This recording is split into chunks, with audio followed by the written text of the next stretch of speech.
So, welcome to Northern Powerhouses, our business success stories series of interviews, where we discuss with local business leaders their backgrounds, their successes, their challenges, and what's really driving them forwards. And this afternoon, I'm delighted to have with us Chris Lakin, who's director at Oracle Vision. So, firstly, Chris, thanks for spending some time with us. And if you'd like to introduce yourself, Oracle Vision, what you do, how you help people, that'd be wonderful.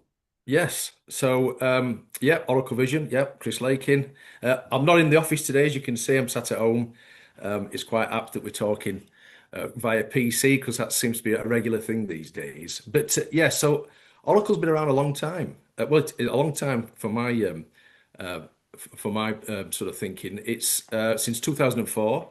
Wow. So this is so next that's next month. So 22 years next month. So we feel like we've been around a bit. I certainly weren't this white when I started. So yeah, what do we do? We're an electronic security firm. So we Right. apply CCTV, Yeah. access control, intruder alarm systems, utilizing data connections, wireless networks, and yeah, sort of developing that. And we apply that to verticals such as NHS, airports, universities, Oh, wow. that sort of thing. So they're quite wide-ranging verticals, but the principles still stay the same. And we realise these are mission critical sites, so we've geared ourselves to make sure that we can support these sites through really complex solutions, making sure up to date with our latest technology, and just providing solutions that can fit such a big operation, such as a hospital or an airport or things like that. I, as you say, mission critical and on many different levels. So, Yes. what would you say makes a great client for you? I appreciate not necessarily the industry, but what sort of clients do you work well with and serve best? Well, we're always reviewing this, how best to satisfy its customers, but also it's how we engage with customers as well. So um, it's not necessarily it's not necessarily a process of just providing something. It's Yeah, very much consultative. It's yeah, very much involved. It's about relationship building. Some of these projects might take years to come to fruition. yes, So it's about we working together and also making easy communication channels. So it's things like having Teams conversations. It's things like making sure that you've got a team that's constantly communicating what's happening next. But also, I'm a big believer of sitting down and talking to people, having that cup of coffee, face to face, being in the same room. I think you get a different type of vibe and a different type of connection. So as much as Teams calls and Zoom calls are a big thing and do feature real heavily in people's lives these days, yeah, I think if you've not gone back to one, yeah, shaking hands, sitting and chatting, I think you need to because we're yeah, seeing an absolute must for that. People are yes, yearning for that kind of thing. So yeah, for us, a really good customer for us would be the one that's really engaged, relies upon us, wants to work with us, yeah. and it's not just. I mean, this is great for everybody. It's not just about the cash. It's about the relationship. It's about delivering what people are needing. So it's big. It's bigger than just sometimes the project. Yeah. It's the build up of the relationship of the two businesses. Brilliant. Perfect. And I think that's, a great description of how most the best business relationship happen, isn't it? It's like, Yes. your prospective clients want your skills and knowledge they want you to help them solve their problem, but Yes. trust you in your knowledge to do it. And that's okay. So Yeah. Chris, I mean, perhaps you could start a little bit talking about you learning a little bit more about your background, how you got into business, and why this particular one for you. right.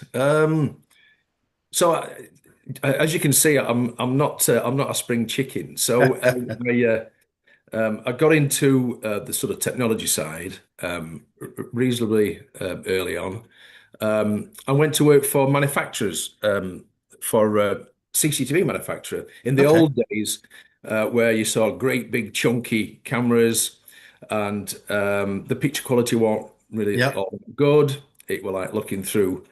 a stained glass window, and it didn't really always give you that sort of detail. But at the time, it was revolutionary, and it was really great to see how that developed. And I think most blokes quite like technology, and that really satisfied a lot for me. Yep. And as it developed through, you could see that anybody with a little bit of uh, get up and go and wanting to develop that thinking behind it, I think you can see quickly you could easily rise to the top just by adding a little bit more effort. So it got to a point where I was working for different manufacturers and different sort of providers, and it got to a point where I thought, well, I think I could do this myself. I'm actually sure this could be something that I could do myself. Brilliant. And then later on, as the business developed, I brought my brother on board, and it became something where it just built momentum. We stuck in his lanes. We knew exactly what we wanted to deliver to customers. We knew what we were good at. We knew what we weren't good at. We weren't very good at just transactional type processes where you stick a few cameras into a corner shop and then you go on to the next. That wasn't for us. We liked that touchy-feely sort of Yep. relationship style type approach. I get it; it's more expensive, but I think it is more rewarding for that sort of repeat business because you build up not just a professional rapport, but also a friendship as well with Yes. with each people. So starting early on in the industry, moving on to being more of a deliverer rather than a creator, just seemed like a natural progression, and Brilliant. it seems to have worked. It seems to be working up to now anyway. Well, I mean, 22 years. Funny enough, I'm 22, celebrating 22 years as a coach myself. I thought you were going to say you were 22 yourself. I thought, crikey, mate. 22. Yeah, yeah. I've had a hard life, Chris. Obviously, but no, 22 years of business, I don't know if you're familiar with the very unfortunate business survival stats, but basically, on average, um, 80% of businesses fail in the first 5 years of Yeah, operation. yeah, And of the 20% that survive, another 80% of those will fail in the following 5 years. So yeah, just to get to 10 years puts you in the top 4%, just to put this into yeah. context. So But congratulations. I can get where that comes from because a good engineer don't mean they're going to be good at accounts. Don't mean they're going to be good at sales. Don't mean they're going to be good at all the other things that come along with that. And it's a real rush of development because and I can see why it would be 5 years because by the time you get to 5 years, if you haven't caught up and Yeah, developed your skills, you're ready for off anyway. yeah, You don't want to stay in it. So I think you've got to really adapt. And I'm a big believer of investing in yourself. It's great. about making sure you've got enough skills to be able to fulfill all that without just relying on other people. I'm not saying you've got to be controlling everything, but you've got to understand the majority of it. And I think if you don't upskill, then you can see what happens here. I think you die off. So I think you just got to keep developing your own skills. And I said that to my boys as well, that they're leaving school, and I say you've got to make sure your own personal skill set is the priority. Make yourself valuable. Yeah, And if you're making yourself valuable, then the business will start becoming more valuable as well. yeah. I couldn't agree more with that. And over that 22 years, what looking back, what are some of the biggest issues and challenges you've had to overcome, Chris? I think it's getting right people in business, getting the right people that fit the culture you're trying to build. Yeah, It's getting it's getting it's kind of bringing together your thought and your process, but doing it in a way that you're not overrunning, going too fast because it's easy to go too fast. yeah, Some may say that we've been a bit too slow, but we've been owner operators, so we've been working in the business because we enjoy the process. yeah, It's not just being about making cash, like I said before. It's also about enjoying it and enjoying people that work in it. yeah, But the difficulty is not always about the money, money is a big thing. It's about establishing yourself. It's about yeah. knowing where you're good and where you're good at something, developing that, and just keeping going with it all the time. Makes perfect sense. And obviously, whether it's some challenges or the successes you've had, is there any other key learnings? Obviously, people being one of them. Any other key learnings you've had about growing a business? It's yeah, it's about making sure as well the customer feels priority.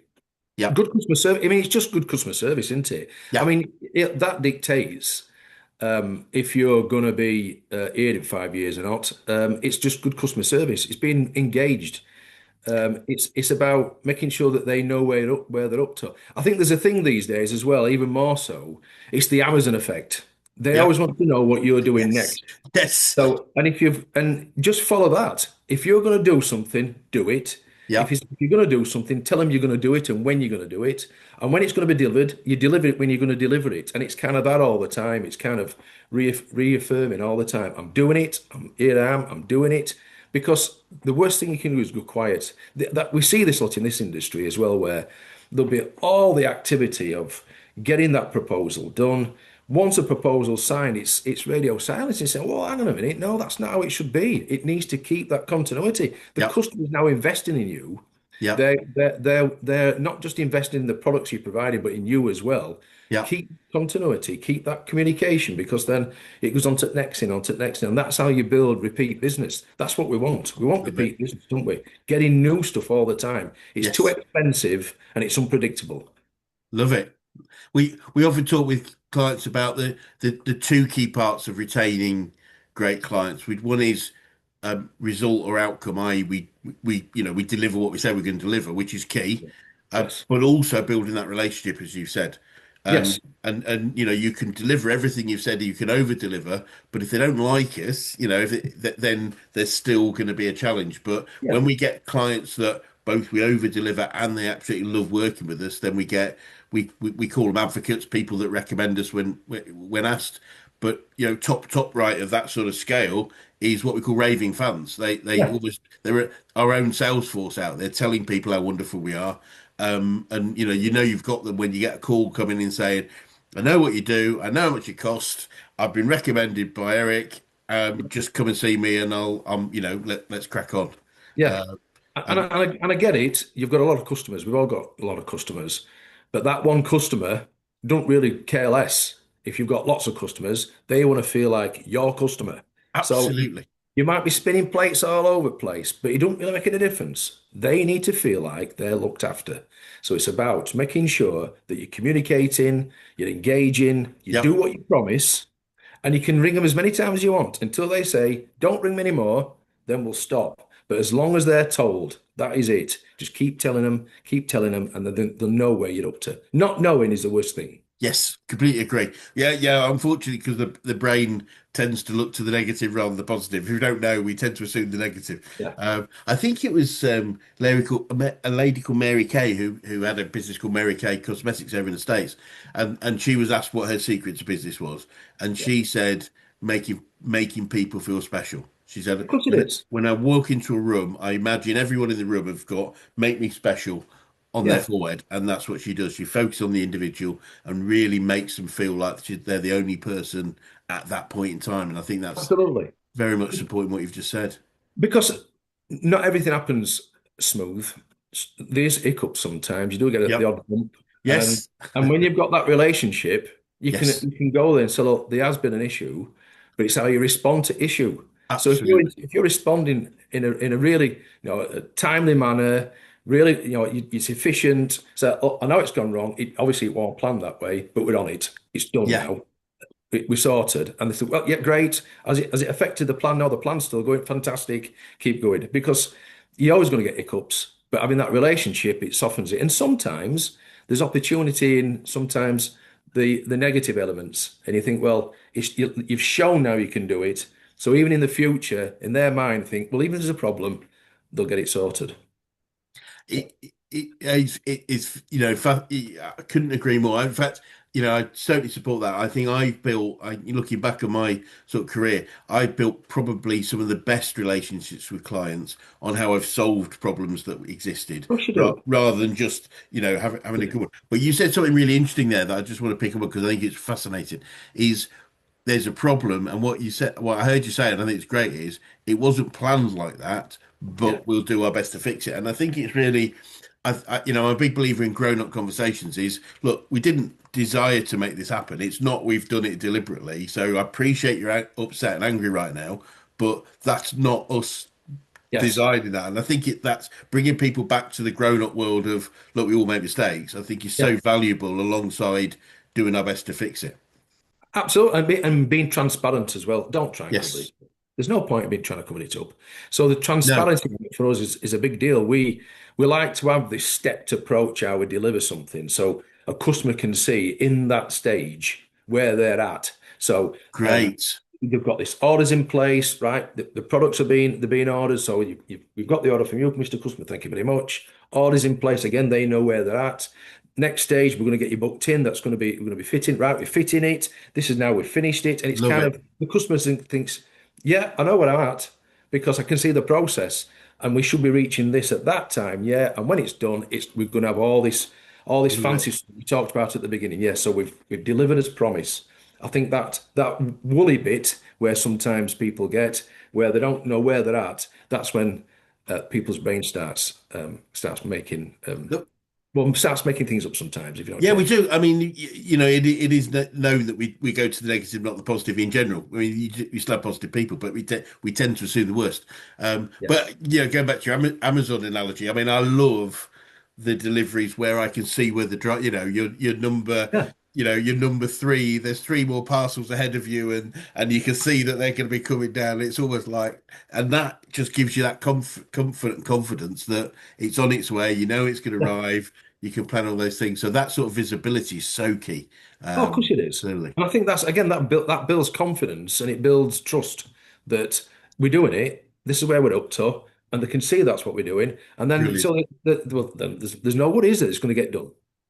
I just want to pick this up for anyone watching right now. You've said, of course it is, like it's the most natural thing, and it is. It should be, Yeah. but that's where a lot of people go wrong. It's like, oh, you'll get it. You'll get it. Don't. But you're going to the effort of making sure people know where they are, and that's one of the reasons why you're 22 years into your business, I would suggest. Yeah. And again, there's so many tools you can use. There's portals you can use. Yep. There's charts you can use. I mean, simple email, even WhatsApp. There's a call. There's Teams. So if you can't update your customer, what is going on? I mean, there's so many ways of doing it. Just tell them. Just talk to him. Love it. I mean, treat him as your best mates. This is what's happening. We're going Love to do it. that next. I think as well. I think the days of fat ties and cufflinks been really overly formal. I think that they went a long time ago. I think I've so. still got some fat People. ties. I mean, I used to have spike hair at one point, but but yeah, it's kind of it's not as rigid anymore. People want that informality, but still get the job done. They Yep. want to know that you've got your badges on. They want to know that things are getting done. Vans turn up all covered in its logos, proper kit's being put in, all that kind of stuff.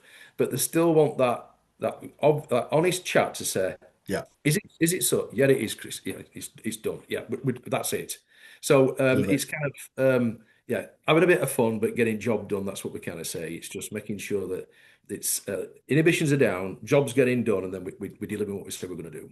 Love it. Love it. And I think you're aware we're a business coaching organisation. I'm keen to know who the best coaches you've worked with, whether that's business, sport, life in general. Who's had the biggest impact on you, Chris? Do you know something? I don't know if I've got what people call imposter syndrome. I'm not sure if that's what it is. Yes. But I'm always looking for the next answer. I'm always looking for are we getting it right? And one of the best things we did, we found one of our competitors had retired. So I wanted to sit down with a competitor, Brilliant. see what they thought, and see what they did, and see what they thought of us. And you just take it on the chin, and then you learn. And I thought, for me, I wanted some undiluted, unpolished answers.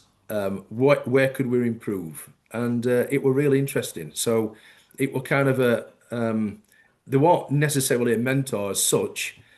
They were just giving us feedback from somebody that we used to compete with, and I thought that were Brilliant. incredibly valuable for us. Brilliant. And I think the outside world looking in is always helpful, and Yeah, just that natural view. And I mean, and the other thing I would suggest we do is when we don't necessarily know the industry. One of the great things about not is you ask the dumb questions. So yeah, why? Oh, just so I know, why do you do it that way? Well, we've always done it that way. Well, that's fine, Oh, but have you yeah. thought about new technologies? As you rightly said, if you want to keep in touch with customers, there are 10 different technologies you could use, from Oh, of course WhatsApp to it is. text to phones. I tell you what, Fantastic. I'll tell you what people don't seem to do these days, and I'm making a point of doing it. I don't know if it's down to age, but it's taking a minute out, getting a cup of tea, turn off your phone, have a sit down, and have a proper think about what's the business doing. Just have a Brilliant. thinking time. I know it sounds a bit, I don't know if it sounds a bit silly, but a bit of thinking time. I mean, I've got this, I think you can see it through there. You're I've a got bit blurred behind you, but a comfy chair. So I've got yeah, a comfy chair that I yeah, do all my thinking in. I've got a nice little seat, a little table here with me love it. up, and I'll have some time just to think about are we really doing that right? And it's kind of it gives you then chance to see a few steps in front that if we make this change here, if we make this alteration to process here, what's it look like there? And if we did it there, would that give us a better return? But also, how would it look for customers? And it's kind of gives you that. I don't know. It gives you time to have a think because we all run at a million mile an hour, and before you know it, it's Friday, and you think, "I didn't do anything I said I was going to do," and you don't have time to think. Honestly couldn't agree more. I talk to people so often about the job of the leaders of a business is to have more than enough time to Yeah, do the work so they can sit and think. And you probably won't be surprised at this when I say, look, one of your jobs is sit back. I love the comfy chair. I can see that's a comfy chair. Put your feet on the desk and just think. That yeah, time is the most valuable time you'll have. And yet most people are focusing on having just enough time, or I don't have enough time to think. Oh yeah, my God, if you don't have enough time to think, then you could be missing so many opportunities. yeah, Absolutely brilliant that you've made that happen. And yeah, again, I would suggest that will be another contributor to the longevity of your organization yeah, is doing that, and just questioning, are there better ways of doing things? yeah. You need a Um, bit of quiet time, don't you? I mean, yes, I've got the privilege of having a strong team, so I can take a little bit of time great, out. So I'm not in office, as you can see, so I can come away, have a bit of a bit of thinking time, and then go back and say, "Well, I've had to think about this, and what do you think?" And we can all sit around the table and say, does that make sense? Well, maybe not. I don't know." And then you just put it out. Then you go back and you have brilliant, another think about it. But if you don't have that thinking time, well, how are you going to know? And you've got to develop your business, haven't you? absolutely. Don't keep still.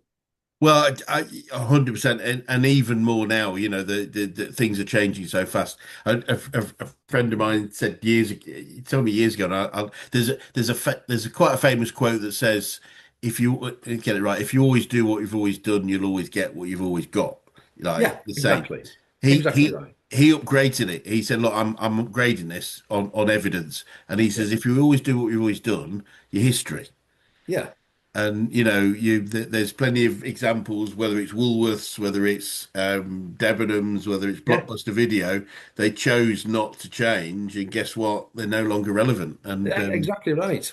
And I you, think as well, it's about it's a bit of um, s- looking at yourself as well, looking back at yourself and say, well, what do I need to do better? Am I inspiring enough? Do I excite people enough? Am I listening enough? Do I need to make any more changes? Is too many changes happening? Because sometimes I can feel a bit impatient. Sometimes I want to get things done straight away. And it's kind of just a little bit of retrospective thinking and all that kind of stuff. I think it kind of helps. And love then it, like you say you can put it into practice later. love it, Just get it sat down and get it put on a list. love it. Absolutely brilliant. Very sound advice for anybody. And No whether it's from mentors or any other sources, do you have any favorite quotes or sayings that you can share with us about business or success or just life in general? Do you know so when I first started, I've got this habit as well of taking my glasses on and off. You actually look better without my glasses It's on. very good. You look very good. Yeah, I'm liking it. I used to listen a lot to Zig Ziglar.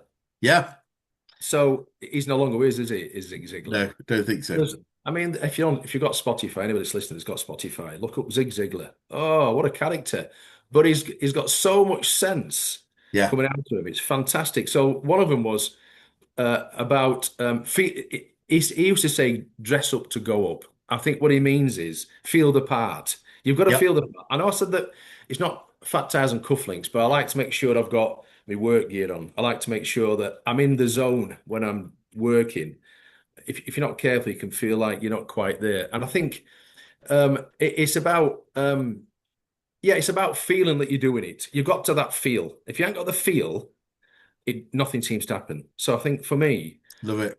yeah, dress up to go. Well, one thing always sticks in my mind. Well, one of the guys that trained me in doing what I do, um, 72 years ago, he told me, he always told the stories. He has he was Australian, $100 socks. Oh yeah, And he just said, they're no more comfortable than normal socks. But when I walk into a sales meeting, I'm wearing $100 socks. I'm the man. And he just said, the feeling I have is incredible. yeah. And I love that $100 socks. But yeah, And do you know dress up. what? Exactly. And do you know something? I've noticed about getting. We talked earlier about getting out in front of people. The more you do that as well, the better you become, and it starts to flow. So your thinking gets faster, Yes. and so you're able to have a more enjoyable conversation. Your nerves start to drop. Yeah. And that happens with most things, doesn't it? Like whether you're presenting in front of a couple hundred people or just one or two in a meeting room. But I think do more of that, chatting with people and sort of Yeah. developing your own personal skills again. That's huge, is that? And it's interesting if it helps. You mentioned sort of imposter syndrome earlier, and there's a great quote from a guy called Stephen Bartlett, who's the Diary of the CEO guy Yes, you I've might know. seen. And he's got a great phrase. He says he loves imposter syndrome. He loves it because it means he's in the right room and he's going to learn something. Yeah, And I just think that's a that, great way of just turning something on its head. If I think I'm, the least whatever in that room, I'm going to learn something from people that are probably, that I might perceive to be better than me. What a great way of looking at that. That's, oh yeah. I I, mean, but you do see if you're not careful, you can be insignificant in a room as well. I've been yes, in a position where I've seen that where you've got to be the person in the room that's remembered. yes, Remember for right reasons, obviously, but I think if you're not remembered when you go back to a customer and you're forgotten, there's a thing as well we yeah, have we have it in office that we talk a lot about is we've kind of realised that there's a window of time. If you don't, we talked before about keeping that constant conversation. There seems to be a window of time of about 6 to 8 weeks if you're not talking to a customer in some way or reaching out, whether it's just through chasing up an invoice or just general yeah, chatting, you start getting forgotten, and yeah, customers then start becoming more open to other people approaching them. And before you know it, 6 to 8 weeks gone, somebody knocks on the door that's a competitor. Oh yeah, come and have a chat with me. I'll have a talk to you. And you think, well, hang on a minute. It's purely because brilliant. you kept that contact in that window, and you got to just keep it ticking over. Love it. A friend of mine is an amazing speaker on persuasion and influence, and before that, he ran a very, very large advertising agency. So he knows his stuff. He had a rule that he set himself, which was 10 before 10 on a Tuesday, and Yes, that was call 10 people before 10 o'clock on a Tuesday that he had no need to call. So yes. typically clients, and just ringing up, Just and checking in. Yeah, just checking in, just seeing. Last time we spoke, yeah, your wife was a bit unwell. How's she getting on? And just the conversation. And he was really clear with himself that there was no intention to tout for business, whatever, for want of a better word, to try and develop business. yeah. It was literally just get to know the person. But I remember him saying, he said, guess what happened about 34% of the time when I called them. Oh, I'm glad you've called. I was just thinking of, and he said, Just but he generate knew interest. if he Yeah, focused on that, it wouldn't happen because the customer would pick up on that. So he was really keen not to. But he said when third of the time people would go, oh, I'm really glad because I've got something I want you to look at for me. yeah, Uh, yeah. I mean, it's true, isn't it? Just checking in. I'm just having a natter here. And do you know something? I mean, we've got a great job, haven't we? All we're doing is making mates, flogging kit to folk and making mates. Absolutely, That's all we're doing. And it's absolutely. just keeping that conversation going. That's what people need. Just hang Uh, fire. I just need to plug in 2 seconds. Sorry yeah, about that. sure, no worries. Yeah, technology, it's running out. I think it's let me get me plugged in here. Sorry about that. No, it's all good. I think I think one of the things I was sort of taught that I found to be really just such a valuable thing to say to somebody was, I was just thinking about you. It just Yeah, shows people, that they're important to you. Just think about you. Just thought I'd give you a call. Just see how yes, things are going. It's been, as you said, 4 weeks since we did that job, or four, yeah. 6 weeks, and I just wanted to know how you're getting on. And it just simple stuff, going back to that point of making people feel important. They are important. You are important to me, so I'm gonna give you a call. And get to know because you know something. I like 99.9% of customers. I actually same as Love I it. like listening to them. I love listening to people's stories. But I think just having a natter with them Yeah, sometimes, I just really enjoy it. It's good. I think brilliant. if Me you can too. enjoy it as well, it makes your life easy, doesn't it? It just days so quick, so much quicker. Absolutely. I mean, I love talking about business. That's why this doing these interviews, bit of a busman's holiday. It's sort of just love it left, right, centre. So talking about quotes and sayings, have you got any favourite books or podcasts you can recommend? Whether it's business, life, success in general, anything that's had an impact on you? Yeah, and I can't remember who it was that wrote it, but it's called Built to Sell.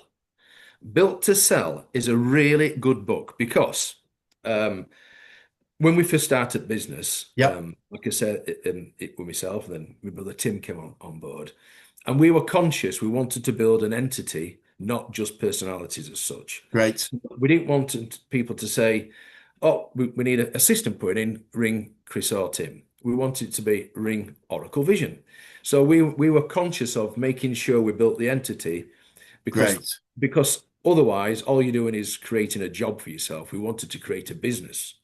And the Built to Sell book is really good because it teaches you how to create that entity, turn some of the things that you think are part of everyday processes into something that's valuable. Yep. So for example, in our world, um, creating quotes, endless quotes, is part of what you're doing. But Yep. if you can add some value to that, even if it's not financial value, it's kind of commercial value where if we're on this journey of creating a quote, I want you to feel like you're attached to that, and I want them to feel like it's because they're attached to it and they've built that quote with me, that design with me, that they're less likely to move somewhere else and look at Yeah. somebody else's quote. So creating value in something that in some situations you may feel there's not much value to it. There is value, and this book, Built to Sell, is a really good book,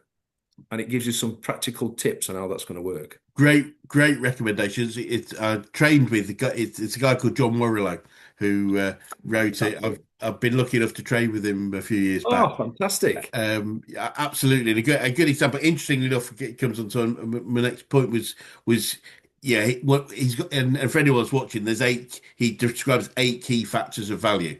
Yes, Whether it's from recurring business to points of difference to strong cash.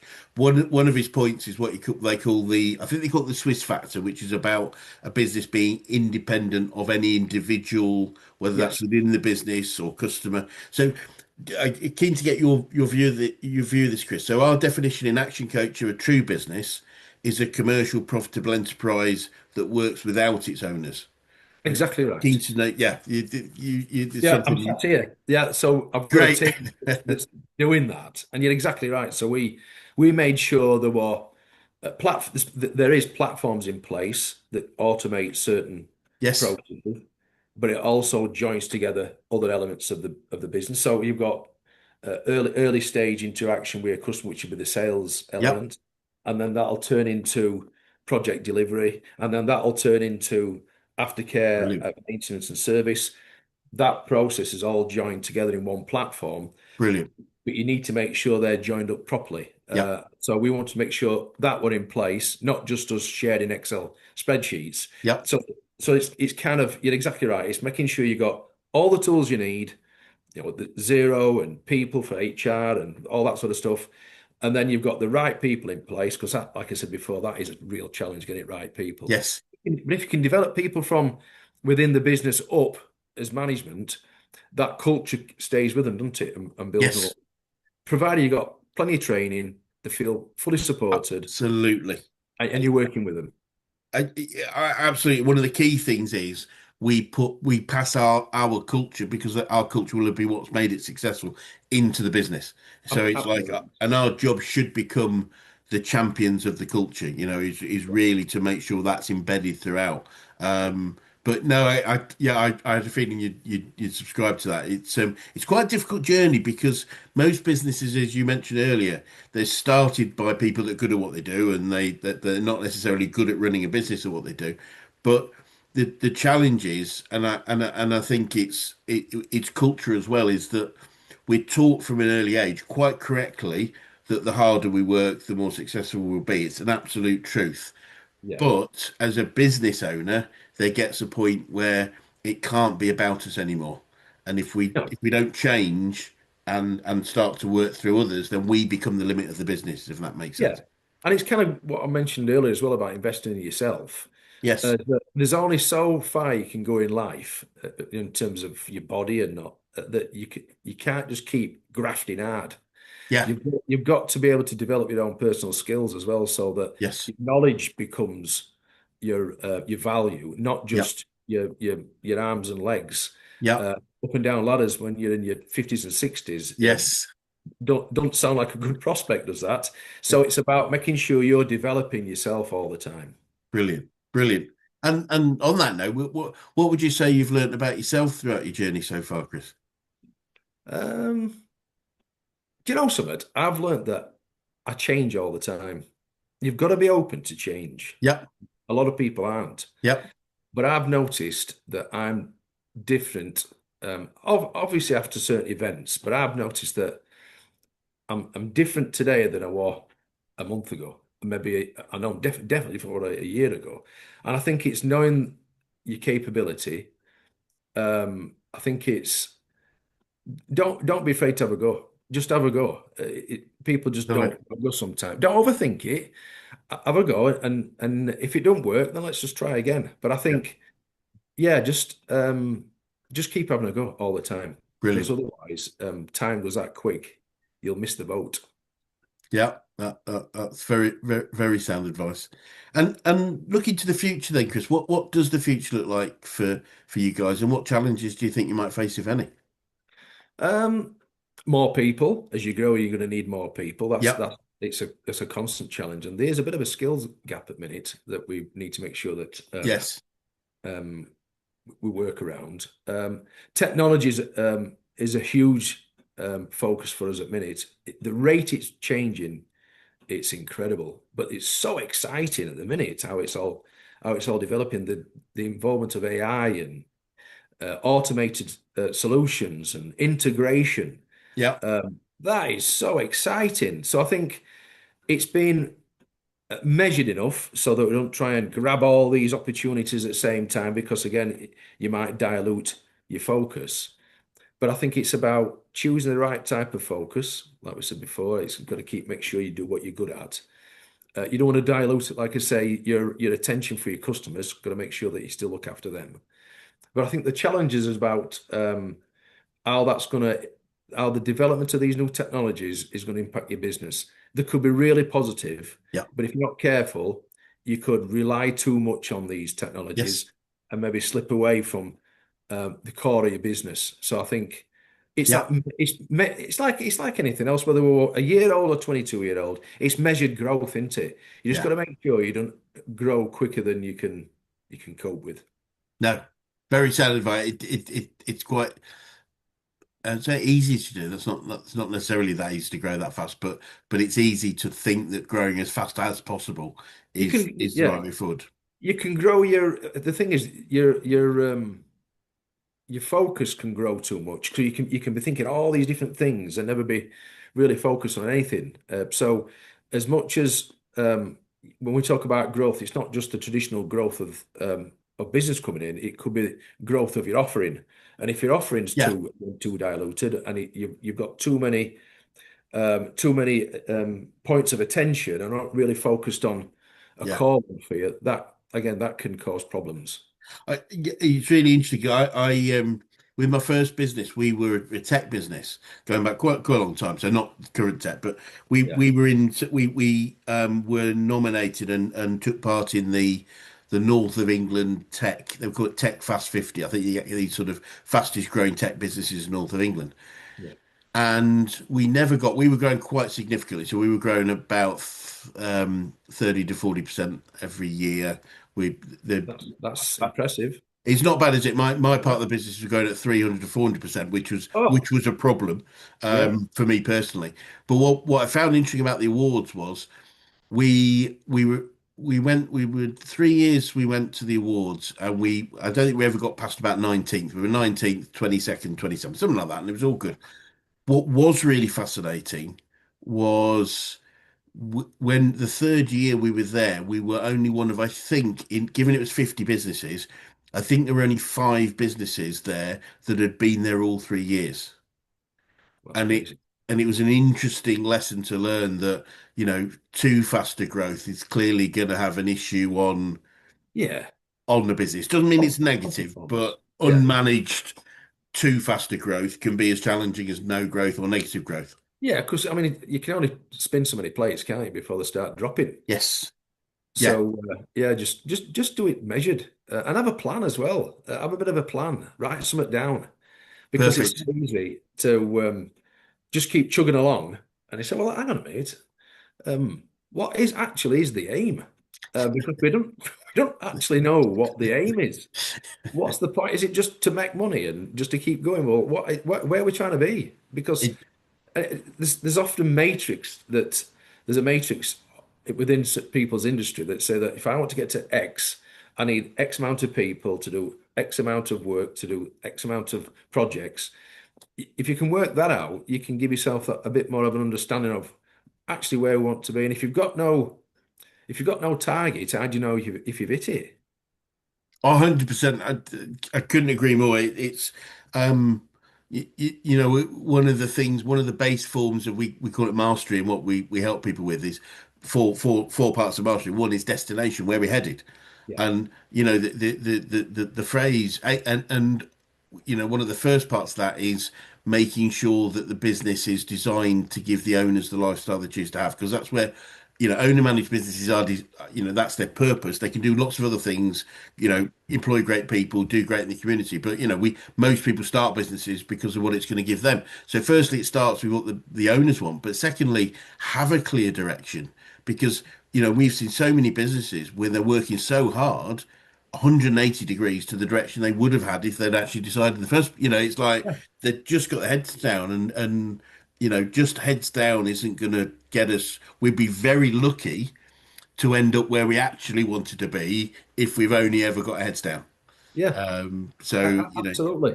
And I think if you've got that aim, have a vision so that when somebody asks you, where do you want to be? You can yeah, say, you know what I mean? We want to be this, or we're going to do that.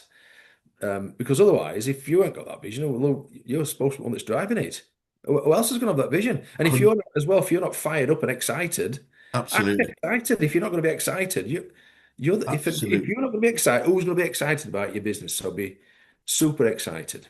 I couldn't agree more. And what I found interesting in what I do, and it doesn't happen all the time, but it's amazing how often people are a lot closer to their goals than they realize. Yeah. In fact, I do remember many years ago doing what we call an alignment. So alignment is aligning the business goals to the personal goals of its owners. It's like what do you want to achieve for you, and Yes. then we met and we did an alignment with two partners, and one was past the win line, and they were still working hard. They'd already achieved everything they wanted, and Yeah. and part of that was clear that they actually enjoyed doing some of the work, and that's fine. There wasn't like you have to stop, but until we did this sort of very straightforward process, they didn't realize they were already there. They'd already won, Yeah. and it's like, once you win, well, always won. It's behind you. You can Yeah. slow down a bit if you want to, or whatever, and Yeah. I It's like find the that marathon runner that's just, like I said, got on it's just keeping running. just go Stop. around again. Yeah, you stopped. You've got it. You've got to That's it. that point. I'm Yeah. going. I'm doing it again, and it's literally that. It was quite, yeah, it was quite interesting. And I'm keen to know if you started your business again, Chris. Is there anything significant you do differently, do you think?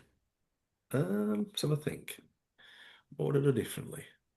Um, yeah, I suppose a bit. I mean, I suppose it's difficult, isn't it? Because um, Do you know something? I'm going to say no. I think it's there's. I'll probably stick to that. Maybe I think yeah. I think yeah. We'll leave it at that. Yeah, I think that's probably it probably stays it is. And yeah, just do more at same. Just do Yeah, more at same. Because it's I it. enjoy what I do. I like doing what I do. I can't ever see me retiring if I'm absolutely honest. I enjoy what I do. So I suppose to criticise it at this point, it'd probably be criticism for criticism's sake. I think no, I do like how it is. I get it. I honestly get it. And funny enough, somebody asked me on one of these interviews that question back to me. So, well, what do you think? And I was like, hold on a minute, I did the questions. But it was like, no, I wouldn't. If we like where we are, the principle I operate to is if we like where we are, then if we'd have made any different decision on the process, we might not be here right now. Yeah. We might be somebody else, and that might be great. But does that mean it's that sliding doors idea? If you got on the train or said a company, Yeah. then it could be different. And so, no, let's stick where we are. But Coulda, woulda, shoulda. I mean, yes, you've made your decisions now. Just sit with it. Let it happen. Let it do what it's going to do. And if you need to change it, change it. Like I said before, I'm a different person to what I was then. I thought very differently then as I yes. do now. And I think, yeah. So it's yeah, it's a lot easier for me to criticize me when I first started, and it's there's no point. No, absolutely not. And on that note, this may be different, may be invalid, but the final question, what would be the best advice you could give an 18-year-old you if you could go back in time and do that? Um, know your craft. Know your Re- craft. Love it. Know your craft. Know what you're good at. Know your limitations. Never be frightened to ask people. Um, ask people what their opinion is. You are who you're around as well. That's a key one I've found. Yes. If you're around negative people, Yep. you become negative. So Yep. if you're wanting to start a business or develop yourself, get around people that's already done that Yeah. because it is contagious and Yeah. Yeah. you get fired up. So yeah, you're limited by the people that you're around as well. So like I said, so make sure that you get the right type of people and be excited. Um, I've got some of my best projects and some best jobs just by being enthusiastic. Yeah. Because people people take you for what they see, regardless of what if that's right or wrong thing. And if they see that you're a get up and goer, they'll invest in you because they think, well, you kind of drag people along, don't you? You get people excited, and if you really want something, put your effort in. I think looking casual and cool. No, get on with it, get it done. Look like you really want it, because it does make a difference. Because Brilliant. you're almost um, inspiring yourself Yeah. by doing it. So I think, yeah, put plenty of enthusiasm into it. Love it. Sound advice for anybody. Chris, it's been fascinating talking to you today, and thank you so much for taking the time to share some of your experiences and wisdom. And for anyone that's watching that would like to get in touch with you or Oracle Vision, what's the best way of doing that? What's best way? Well, send a request to you, and you can forward it on to me, and I'd love an natter. I always like to Perfect. be natter in this chair. Yeah, absolutely. Thoughts from the chair. That sounds absolutely brilliant. Well, look, it'd be great to swing by another 6, 12 months and just see what the next stages of development are and new things you've learned. But for now, thank you so much for your time. Thank you, Chris. Appreciated. Thanks for Cheers. listening. Thank you.